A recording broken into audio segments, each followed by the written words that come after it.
ఏమండి అందరూ బాగున్నారండి? మొన్న 4 రోజుల కిందట మేము కొత్త పొయ్యి వేసుకున్నాం కదండి. అవును. పొయ్యి చక్కగా ఆరిపోయింది. మంచిగా అలికించేసి ముగ్గులు పెట్టించుకున్నామండి. మళ్ళీ ఆవు పెడతా అలికిచ్చామండి, సూపర్గా ఉంటదనా. అలా అలికించుకున్న కొత్త పొయ్యి మీద ఈరోజు సేమియా సగ్గుబియ్యం వేసుకొని చక్కగా పాయసం చేసుకొని దేవుడికి పెట్టుకొని తిందాం అనుకుంటున్నాం. సేమియా సగ్గుబియ్యం తోటి పాయసాలు అవి కూడా మీరు పూజల టైంలో అలాంటప్పుడు మీరు చేసుకోవచ్చండి. రాబోయేది వరలక్ష్మి కూడా చేసుకుంటారండి బాబా. ఎవరైనా వెళ్ళి పుట్టినరోజుకి ఆ సేమియా పాయసం వేసి గ్లాసులు వేసి ఇస్తారండి పిల్లలకి. అది చాలా భలే ఉంటదండి, ఉంటది. ఇప్పుడు మీకు రాబోయేది వరలక్ష్మి వ్రతం ఉంది కదండి. వరలక్ష్మి వ్రతాన్ని కూడా చక్కగా ఈ సేమియా పాయసం చేసుకొని దేవుడికి ప్రసాదంగా పెట్టి నలుగురికి పంచుకోండి. చాలా ఈజీగా చేసుకోవచ్చు, చాలా టేస్టీగా ఉంటదండి. నేను మంచి డిఫరెంట్ గా చేసి చూపిస్తాను మీకు. ఈ సేమియా పాయసం ఎలా చేసుకోవాలో ఒకసారి చూద్దామండి. మా పొయ్యి అయితే పొగ్గొట్టం సైలెన్సర్ గొట్టంలా పెట్టాం కదండి. పొగ అంతా అందులో వెళ్ళిపోయి భలే మండి వస్తుందండి. చాలా బాగుందండి, కూబండిలో నడిచేస్తుందా. మనం ఈ సేమియా పాయసం చేసుకోవడానికి 1.5 లీటర్ వరకు పాలు తీసుకున్నానండి. ఒక 1/2 కిలో సేమియాలు తెచ్చుకున్నాము. ఒక 1/2 కిలో చక్కెర అండి. 2 గుప్పుల వరకు సగ్గుబియ్యం కూడా వేసుకుంటున్నాము. వీటిని వంటకు ముందే ఒక అరగంట ముందు నానబెట్టుకుని పక్కన పెట్టుకోవాలి. ఒక గుప్పుడు జీడిపప్పు, కొంచెం కిస్మిస్, ఇవి కూడా చక్కగా నేతిలో వేపుకొని వేసుకుంటే భలే టేస్టీ ఉంటాయండి. వేపుకోవడానికి దీనికి నెయ్యి తీసుకున్నాను. కొంచెం సువాసన కోసం ఒక 4-5 యాలకుల్ని దంచి పెట్టుకున్నాం అండి పొడి. ఇప్పుడు వీటితోటి మనం సేమియా సగ్గుబియ్యం పాయసం తయారు చేసుకుందాం.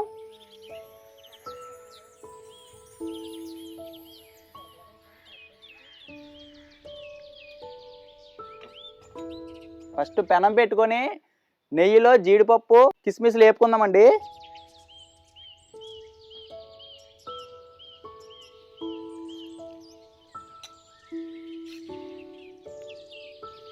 జీడిపప్పు ఏగుతుండగానే కిస్మిస్ కూడా వేసుకొని వేపుకోవాలి.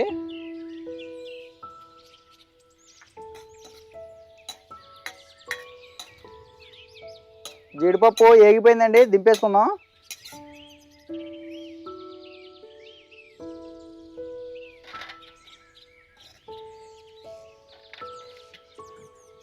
ఒక 2-3 చెంచాలు నెయ్యి వేసుకొని సేమియాలు కూడా కొంచెం దోరగా వేపుకుందామండి.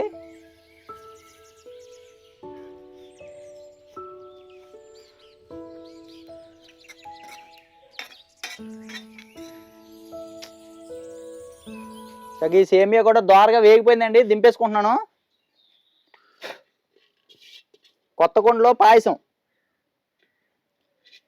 వేడి నీళ్ళు అది మరబెట్టండి. ఇప్పుడే 1.5 లీటర్ పాలు పోసుకుంటున్నానండి.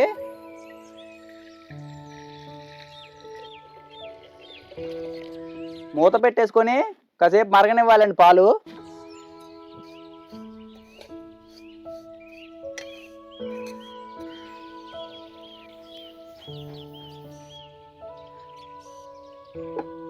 పాలు మరిగిన తర్వాత ఒక గ్లాస్ పాలు వెనక్కి తీసుకోవాలండి.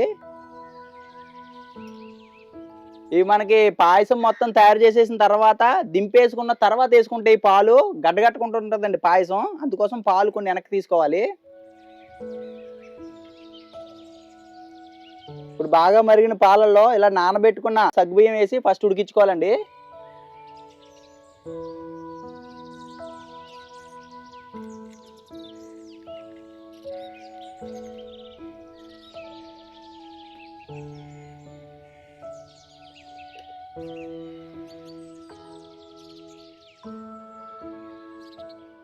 ఒక 2 నిమిషాలు సగ్గుబియ్యం ఉడికిన తర్వాత వేయించుకున్న సేమియా కూడా వేసేసుకోవాలండి.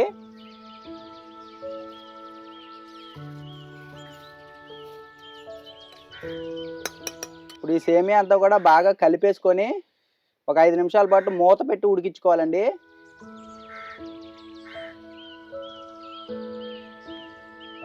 ఉత్తుపాలల్లోనే ఉడికించుకోవాలి వీటిని. చక్కెర అనేది లాస్ట్లో వేసుకోవాలండి. ముందే వేసేస్తే ఈ సేమియా అది మంచిగా ఉడకదు.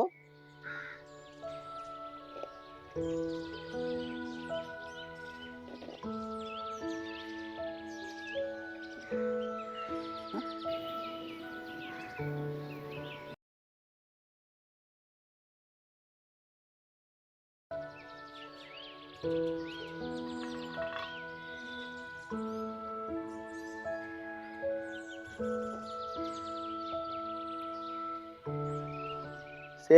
సగ్గుబియ్యం ఉడికిపోయినాయండి. ఇది అర కేజీకి కొంచెం తక్కువే షుగరు. అర కేజీలోంచి కొంచెం తీస్తేనండి ఒక 400 గ్రాములు అలా ఉంటుంది వేసుకుంటున్నాను. మనం తినే షుగర్ని బట్టి ఎక్కువ తక్కువ వేసుకోవచ్చు.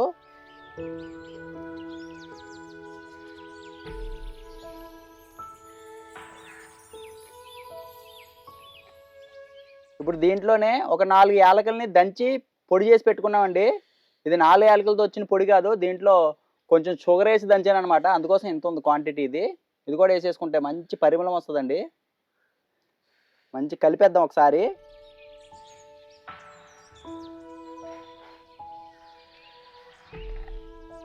మూత పెట్టేసుకొని ఇంకొక 2-3 నిమిషాల పాటు మరిగించుకుంటే సేమియా పాయసం రెడీ అయిపోద్దండి.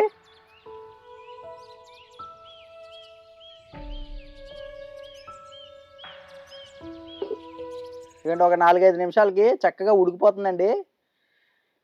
సేమియా జావ కూడా చూసారు ఎలా దగ్గరికి అయింది.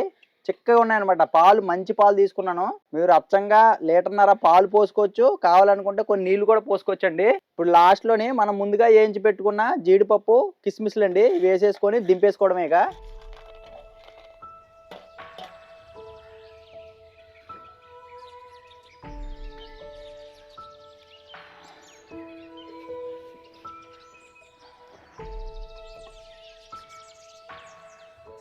దింపేసిన తర్వాత ఒక 2 నిమిషాలు ఆగి మనం ముందుగా తీసి పెట్టుకున్నాం కదండి ఒక గ్లాస్ పాలు, అవి కూడా దీంట్లో పోసేసుకోవాలి.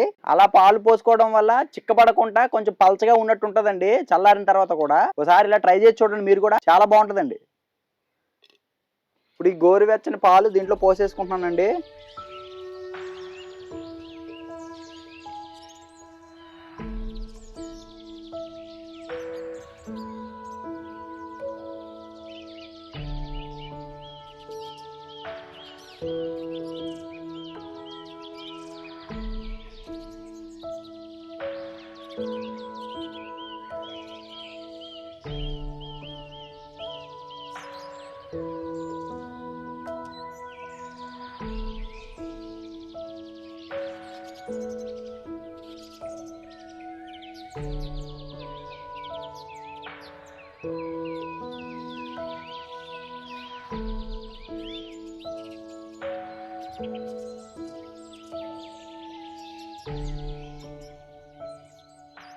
ఇదండి కొత్త పొయ్యి మీద కొత్త కుండలో సేమియా పాయసం చేసుకొని దేవుడికి ప్రసాదం పెట్టి తింటున్నామండి ఇప్పుడు. ఆయన ఏడేడు తినేగలండి, నేను ఉఫ్ అని ఊరుకునే తినగలండి. మరి ఏం చేస్తామండి? మధురం అమృతంలా ఉంది. అబ్బా కమ్మగా ఉందండి.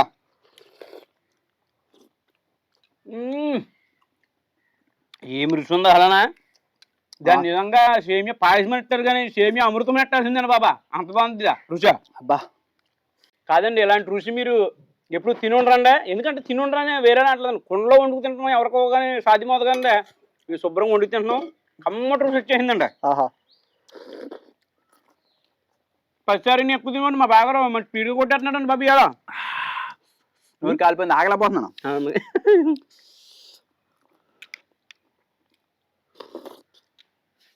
మీరు కూడా ఈ రకంగా మీ ఇంట్లో జరిగే పుట్టినరోజులు, మీ పిల్లల పుట్టినరోజులు జరుగుతాయి అలాంటప్పుడు, చిన్న చిన్న ఫంక్షన్లు అప్పుడు, లేకపోతే పొద్దున్నే దేవుడికి ప్రసాదం పెట్టడానికి ఇలాంటి పాయసం చేసుకోండి, దేవుడికి పెట్టండి, మీరు తినండి. అసలు కమ్మగా ఉంటుందండి, అమృతం తాగినట్టే. వాళ్ళ పిల్లలు వదులుతారేంటండి ఇలా సేమియా అంటేనా? సేమియా పాయసం అంటే మామూలా? మరి మా ఈ సేమియా పాయసం వీడియో కనుక నచ్చితే మా గోదావరి ఇంటి ఛానల్ సబ్స్క్రైబ్ చేసుకుని లైక్ బటన్ కొట్టేసి వెంటనే వచ్చిన హై బటన్ కూడా టిక్ మని నొక్కేసి మన ఛానల్ని బాగా కొంచెం డెవలప్ చేయండి. ఇలా మరి.